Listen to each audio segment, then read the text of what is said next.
Hello, everybody. How are you guys doing? So, in this video, we're going to be doing a night 2 of WrestleMania, which took place on Sunday. So, give me a second. Alright, so this is CarlosX360. Like the video. Pound it. Alright, so here is the review of WrestleMania Night 2 on Sunday. I have the results here, and we're gonna get going. Alright? So, Stephanie McMahon, as usual, kicked off the second night of WrestleMania on Sunday. So, WrestleMania 41 started it off with the triple threat women's world championship match between Io Sky versus Bianca Belair and Rhea Ripley. It was, for the most part, a good match, but in my opinion, to me, based on the storyline, it was like last minute. It was like baked into the storyline as like at the last minute.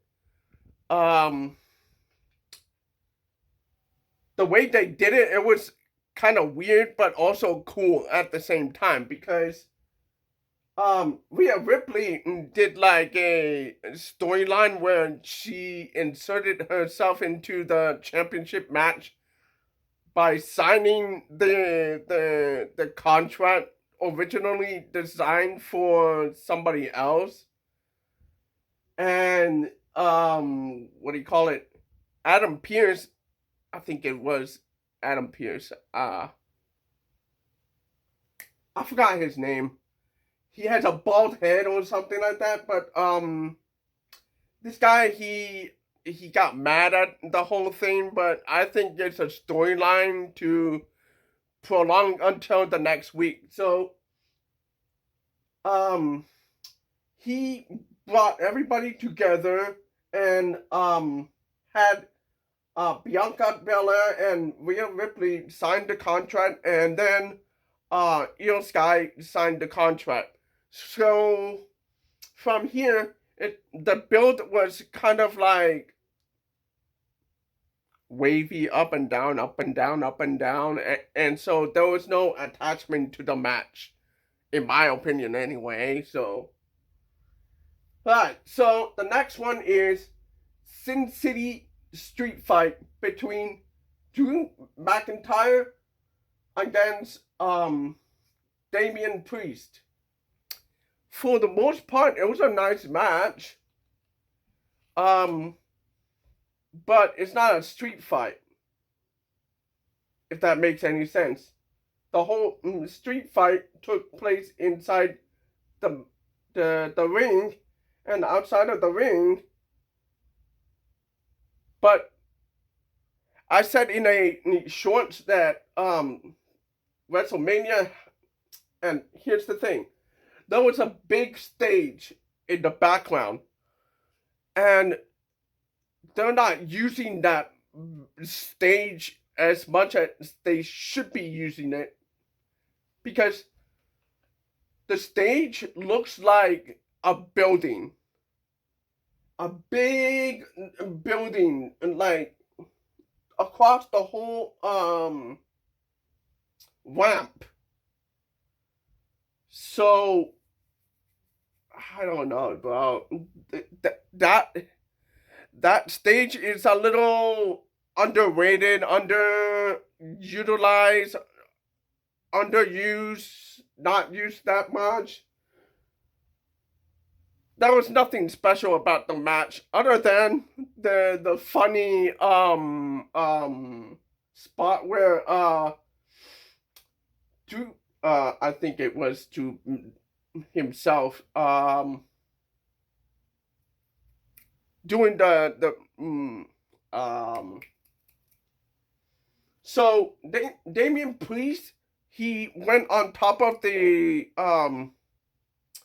tight ropes and walked on the tight ropes, and so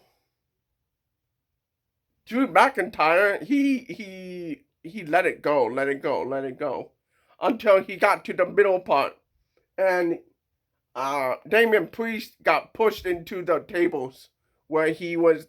Drew McIntyre set up the tables, so it was a good match.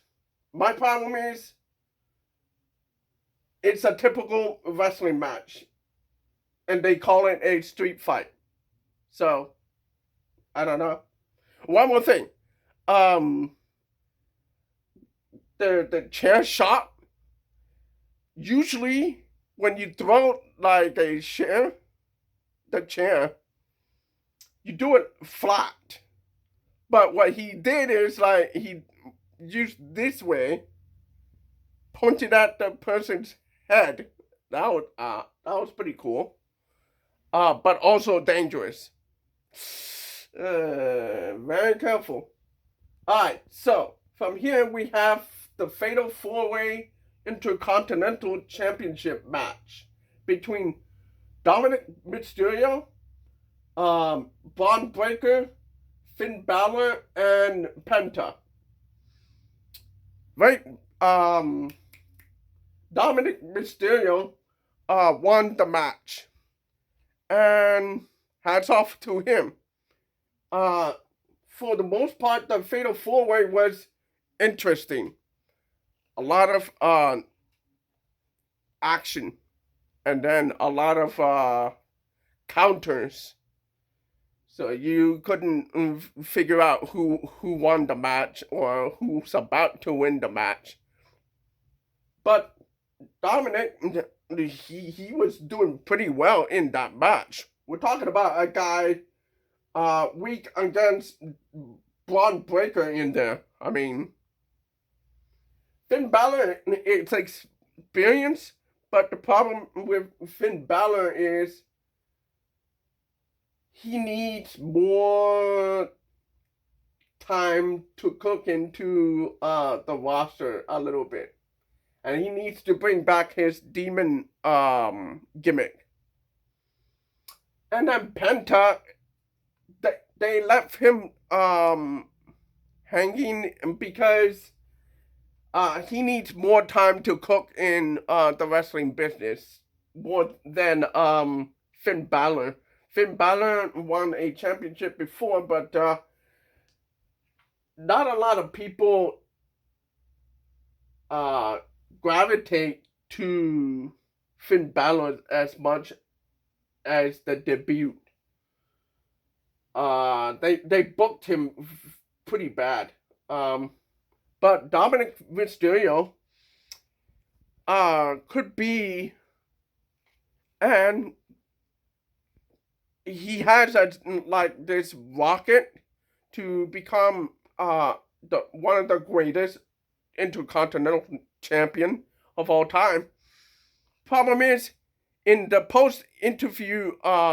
post-show interview, he said he said it prematurely, and I think the other host said the same thing. He's too premature in saying that. He needs to be more like a Braun Breaker, dominant player to be able to say he's the greatest intercontinental champion of all time at that point. But it's too early. That's the problem. And so, yeah.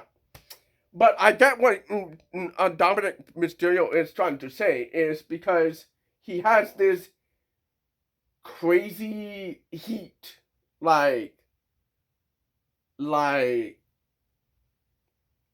don't know, bro.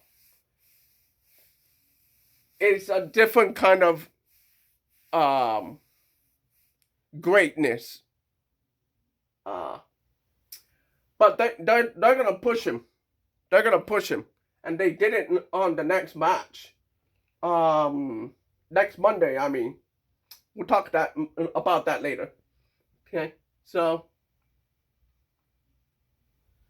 So here, Randy Orton had a open challenge, and Joe Hendry came out as the challenger. It is mostly a squash match. It's not meant to do anything but highlight Joe Hendry. And Randy Orton, being the sportsman that he is, he highlight him more, and he did it in a tongue-in-cheek kind of way by mocking his entrance where he stands up and he turns around.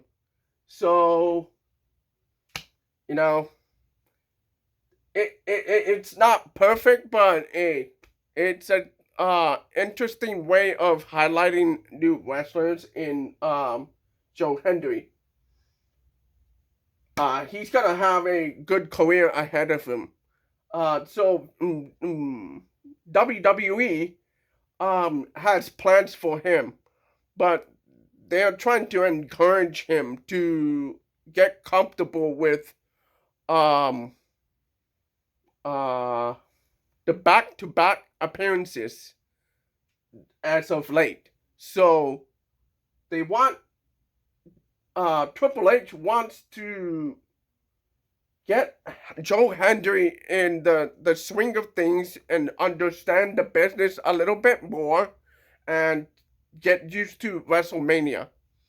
Get used to the championship picture. Get used to the roster, because I think that they have plans for TNA stars start going on WWE. Right now it's a partnership, but I'm gonna tell you right now, guys, they're getting ready to acquire TNA. Okay? When you are in a partnership, there's always a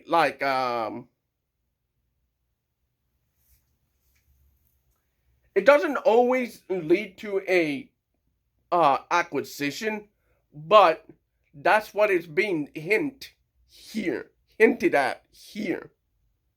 They just acquired Triple A, so, but the thing is, they want to push TNA into a mainstream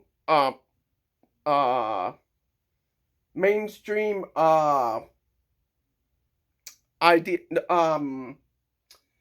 more I don't know what you call it, more media, more, I don't know how you explain it, because you gotta understand, TNA already has Dolph Ziggler in there, so it's gonna be easy for them to acquire TNA a little easier, and just encourage TNA to get into the idea of being acquired. So the partnership is mostly like, get used to this, get used to this, get used to this. And then once they get used to it, they go forward with the acquisition. But it's gonna be mostly like a media buyout of the library. They want the library. That's what I see. And then they want the other stars to come on the show, because I said this before and I'll say it again, okay? WWE is looking for stars. They are looking for the next generation Stone Cold Steve Austin, the next generation Undertaker, the next generation The Rock, the next generation Shawn Michaels, Triple H, those guys. they have to replace the staples that are in the WWE, and they need to build them up. Okay? And I think that's where they're trying to go with TNA. So this match might be a squash match, but they are angling for an acquisition. That's all that. They're not gonna put TNA champion or the TNA branding on WWE TV and then back out of that partnership like it's nothing. Like, no, no, no, no, no, and no. They're buying TNA. Mark my words. Okay? Next one is Logan Paul against AJ Styles. AJ Styles here, they're booking him wrong. But I see what they're trying to do though. They're trying to put the media attention on AJ Styles by the social media marketing of Logan Paul. Anytime Logan Paul is in there, he puts more attention on the other wrestler that is right next to him. And so that's how they're booking it. They're trying to put more attention on AJ Styles, but they also need to push AJ Styles at the same time. But my problem here is Logan Paul did not give AJ Styles the media. You know how Ricochet had the across the ring post, the jump. That's what they're trying to do, but Logan Paul didn't work with AJ Styles in that aspect. They're trying to get like that aha moment with AJ Styles. So we'll move on from here. This is a throwaway match. Needs more time to cook in the oven for this to actually work. So that's why the booking sucks. Lyra is next. So WWE's Women's Tag Team Title match. Lyra on Valkyria and Becky Lynch versus Liv Morgan and Raquel Rodriguez. Okay, so before the match started, Becky Lynch replaced someone else, I forgot. But she got attacked backstage, and so they had to find somebody else. So Becky Lynch was right there, and this sets up like a storyline with that person. I think it was Bayley. So next up is Stone Cold Steve Austin returned. I have a shorts about that, so go watch it. It's a funny segment. Good to see Stone Cold back. Nothing much else to say. Okay, so the next one and the last match in the whole card is undisputed WWE Championship match between Cody Rhodes versus John Cena. John Cena won the 17th title in WWE. He's now the 17th-time WWE champion. And here, typical, it's a different John Cena? Yes. It's a different wrestling match by John Cena. but the finish sucks because I mean we spent the last 3 months with a storyline from Elimination Chamber to um WrestleMania 41. So Travis Scott came out, but there was no Dwayne Johnson or The Rock. Does that make any sense? Because the whole storyline, it was John Cena selling his soul to The Rock, Dwayne Johnson. So now, The Rock got himself into a controversy, and the next day he was in a interview saying he doesn't want any focus on himself, but you're part of the storyline.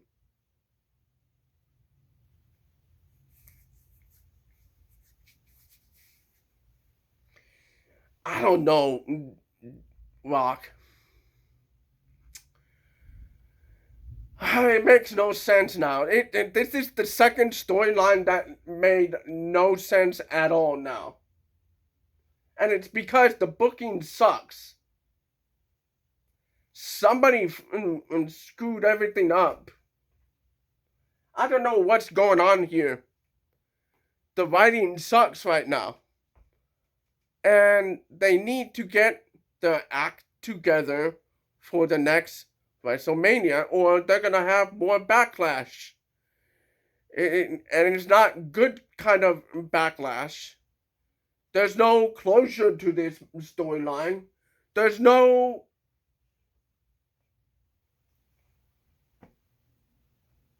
and then the next night, um, the next night, John Cena went out there and kept doing his heel